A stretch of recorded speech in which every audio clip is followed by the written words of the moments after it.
Welcome to Raw Fender's YouTube Shortwave radio channel.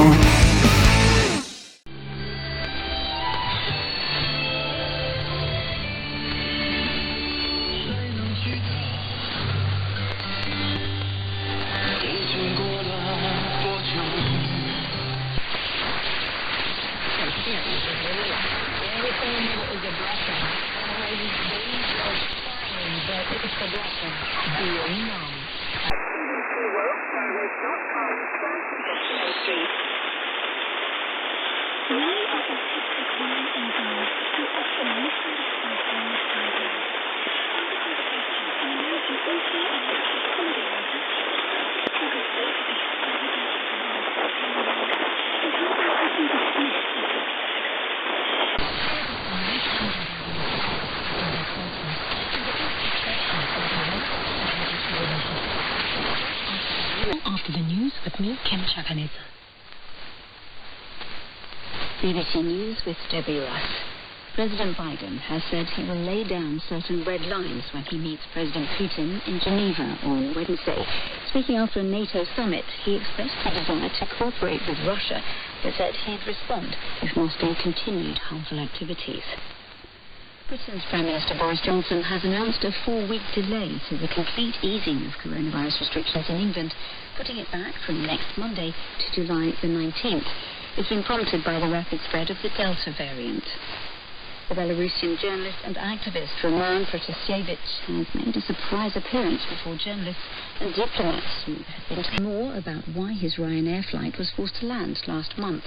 The BBC correspondent in Minsk said Mr. Protasevich clearly had had no choice but to take part. The journalist has been paraded before cameras several times since his arrest.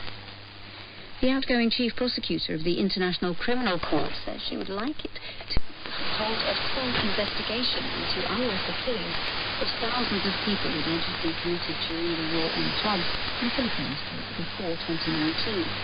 Steven Suda said she thought there was a reasonable basis to believe crimes against humanity had taken place. The government in Brazil has agreed to send security forces to the country's biggest indigenous reservation, situated in the far north. It's in response to the Yanomami people who say they're being severely threatened by huge gold miners. Military police will stay in the region for at least 3 months. There's growing concern for 200 migrants trying to be built and forcibly transported to Ireland. Local people say bodies have been recovered. The refugees are on board as migrants from Africa.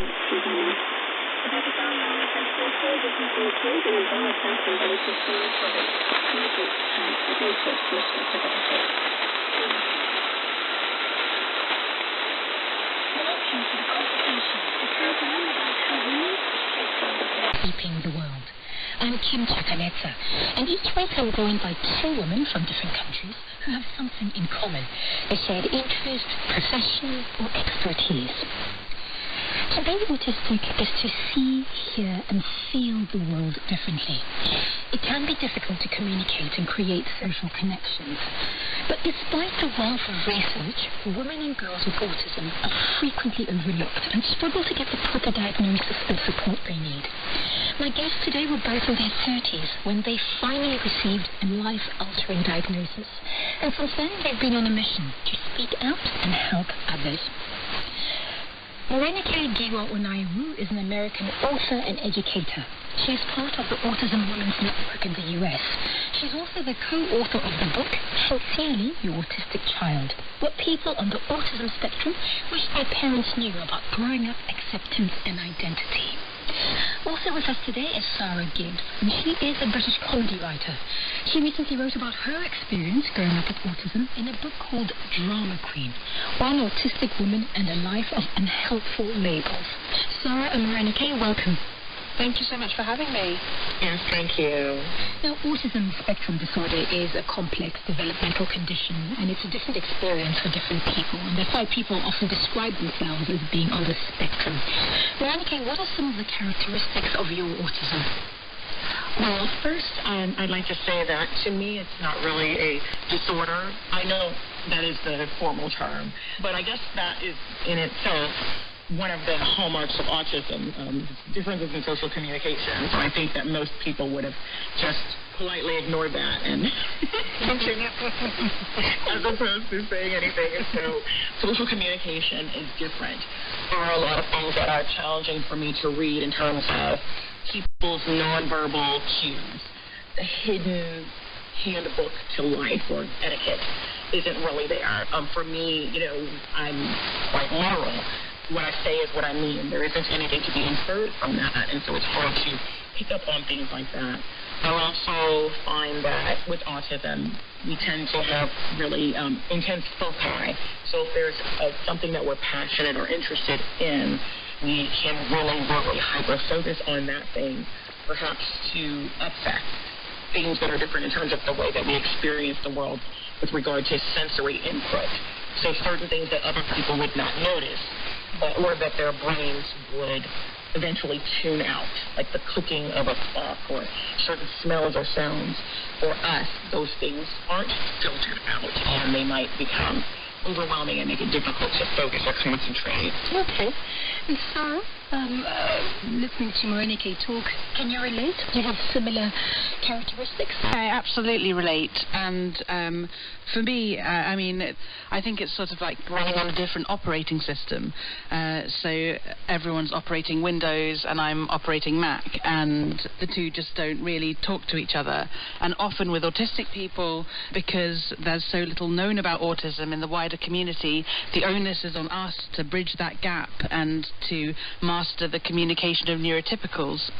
So my experience of the world is often trying to compensate for, and I absolutely don't think of it in terms of a deficit. I also think of it in terms of a condition rather than a disorder, although there are elements of it, such as sensory overload, that do make it a disability for me. It's a language barrier between me and the neurotypical world, and one that I've spent a lot of my life trying to learn and overcome without really realizing that that's what I was doing.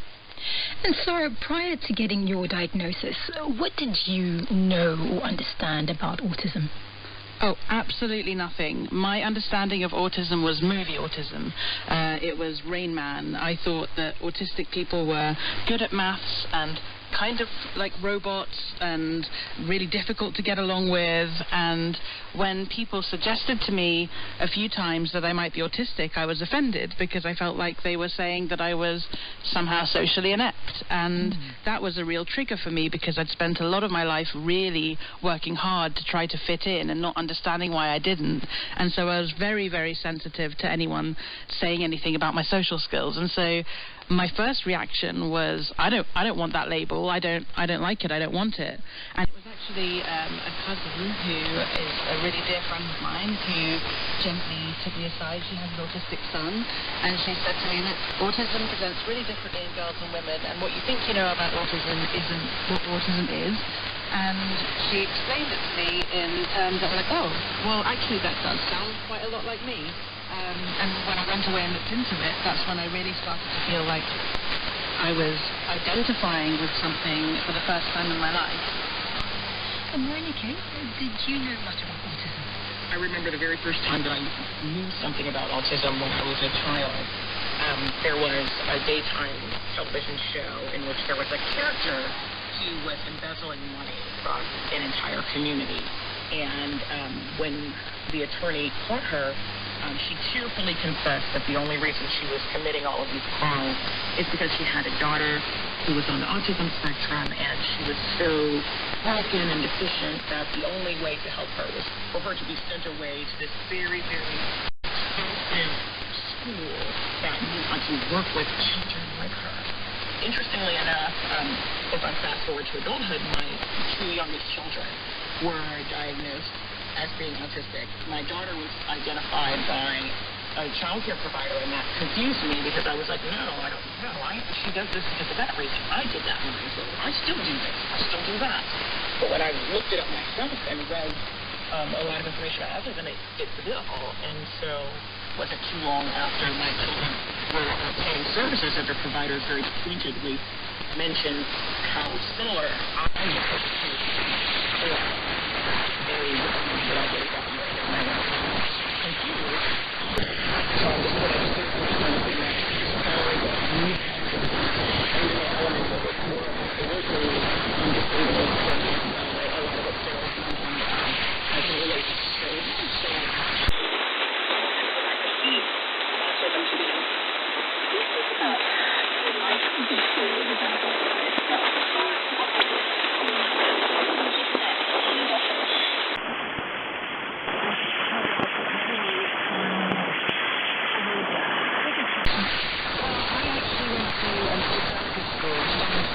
kind of school.